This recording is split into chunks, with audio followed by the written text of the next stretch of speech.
ایک عورت آ گئی، میں اس کے حوالے سے دیکھ رہا تھا، حضور کریم نبی صلی اللہ علیہ وسلم کی بارگاہ میں اس نے کچھ چھوٹا سا کپڑا ہے، اس کپڑے کے اندر کوئی چیز باندھ کے حضور کی بارگاہ میں بھیجا. اور یہ وہ دور تھا جب حضور نے اسلام کی جہاد کا جو وقت تھا، حضور نے مسلمان مجاہدین سے مال طلب کیا تھا کہ ہمارے مال کی ضرورت ہے. وہ عورت بیوہ تھی، شوہر اس کا فوت ہو چکا تھا، بیٹا بھائی بھتیجا اس میں کوئی بھی نہیں، اکیلی تھی. آئی اس نے وہ کچھ پوٹلی میں باندھا وہ حضور کی بات. حضور نے فرمایا یہ کیا ہے؟ اے رسول اللہ آپ نے مجاہدین سے کچھ مانگا تو میرا تو بیٹا نہیں ہے کہ بیٹا بھیج دے، مال میرے پاس ہے کوئی نہیں، بیوہ ہوں، وہ مال دے دیتی. شوہر میرا فوت ہو چکا ہے کہ اس کو بھیج دیتی. آج زمانے لمبی کرنا بڑا آسان ہے، ہیٹروں کے ساتھ بیٹھ کر اے سی والی مساجد میں بیٹھ کر یہ باتیں کرنا بڑے آسان بات ہے. یہ ان لوگوں سے پوچھو کہ جنہوں نے گھاس کھا کے اسلام کے پرچم کو بلند رکھا، کھجور کی گٹلیاں کھا کے جنہوں نے گزارا کیا. اب وہ صحابیہ حضور فرمایا اس میں کیا ہے؟ کہنے لگی یا رسول اللہ یہ میرے سر کے کٹے ہوئے بال ہیں.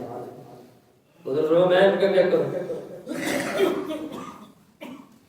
تمہارے بالوں کو ہم کیا کریں؟ ہم نے مجاہدین سے مال مانگا ہے، تمہارے پاس جب نہیں ہے تو تم معذور ہو، عذر ہے تمہارا، بس بات ختم ہو گئی. تم سے کوئی سوال جواب نہیں ہوگا. جب تمہارا ہے ہی کوئی نہیں تو تم کس کو دو گی؟ مال بھی نہیں ہے لڑنے کے لیے، مجاہد بھی کوئی نہیں ہے، تم سے کوئی نہیں پوچھے گا. انہوں نے کہا نہیں یا رسول اللہ وہ ٹھیک بات ہے، لیکن میں یہ بال اس لیے لے کے آیا ہوں کہ چونکہ ظاہری بات ہے آپ مجاہدین کو لے کر جائیں گے اور مجاہدین کے ساتھ مجاہدین کی سواریاں بھی ہوں گی، ان سواریوں کے لیے رسی کی ضرورت پڑے گی. تو میں سر کے بال اس لیے لے کے آئی ہوں کہ اگر میرے سر کے بالوں کی کسی مجاہدین کی کسی مجاہد کی سواری کی رسی بھی بن جائے تو میں اپنے لیے اعزاز کی بات سمجھوں گی کہ میرے بال اسلام کے کام آ گئے، میرے بال اسلام کے کام آ گئے. وہ اس پھر قرآن اور حدیث کیوں نہیں یہ بتاتا کہ تم وہ پہاڑ اتنا سونا بھی خرچ کر دو، ان کی ایک مٹھی جو خرچ کرنا، کیونکہ جن حالات میں انہوں نے خرچ کیا ہے ان حالات میں ہم نہیں ہیں. ہمارے معاملات بہت مالی اعتبار سے بہتر ہے. حضور کریم نبی صلی اللہ علیہ وسلم ایک صحابیہ بیوہ ہے، ایک ہی بیٹا ہے، شوہر فوت ہو چکا ہے، بھائی ہے کوئی ہے، والد بھی فوت ہو چکا ہے، رشتہ داروں میں کوئی بھی نہیں ہے، چھوٹا سا بیٹا ہے، ابھی دودھ پیتا ہے. مصطفیٰ نے مجاہدین کو طلب کیا، وہ عورت کپڑے میں لپیٹ کر بیٹا لے آئی حضور کی بارگاہ. اب وہ چھوٹا بچہ، حضور نے فرمایا یہ کیا ہے؟ کیا لگی یا رسول اللہ یہ میرا بیٹا ہے، آپ نے مجاہدین مانگے ہیں میں یہ لے آئی.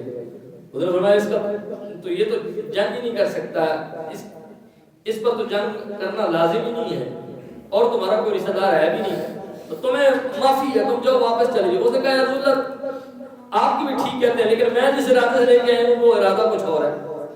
حضور نے کس لیے لے کے؟ کہنے لگی یا رسول اللہ یہ میرا بیٹا ہے اور تو کسی کام آپ کے آ نہیں سکتا، نہ یہ بھاگ سکتا ہے، نہ یہ دوڑ سکتا ہے، نہ یہ سواری پر بیٹھ سکتا ہے، نہ یہ تلوار چلا سکتا ہے، نہ یہ تیر اندازی کر سکتا ہے. فرمایا پھر اس کو لے کر کیوں آئی ہو؟ فرمایا یا رسول اللہ اس لیے لے کر آئی ہوں، اس کو آپ اپنے پاس رکھ لیجئے گا، اس کو آپ اپنے ساتھ رکھ لیجئے گا. جب دشمن آپ پر حملہ کرے گا، وار کرے گا تو جس طرف سے تیر آئیں گے میرا بیٹا آگے کر دیجئے گا. یہ میرا بیٹا آپ کے لیے تیر روکنے کا کام کرے گا، تلواروں کے وار روکنے کے کام کرے گا. جب تک اس کا جسم باقی رہے گا کوئی تلوار کا وار آپ تک نہیں آئے گا، کسی تیر کا نشانہ آپ کی طرف نہیں لگ سکے گا. یا رسول اللہ اگر یہ میرا بیٹا آپ کے لیے ڈھال کا کام کر جائے میں اپنے لیے اعزاز کی بات سمجھوں گی. تو وہ لوگ اس خلوص والے تھے.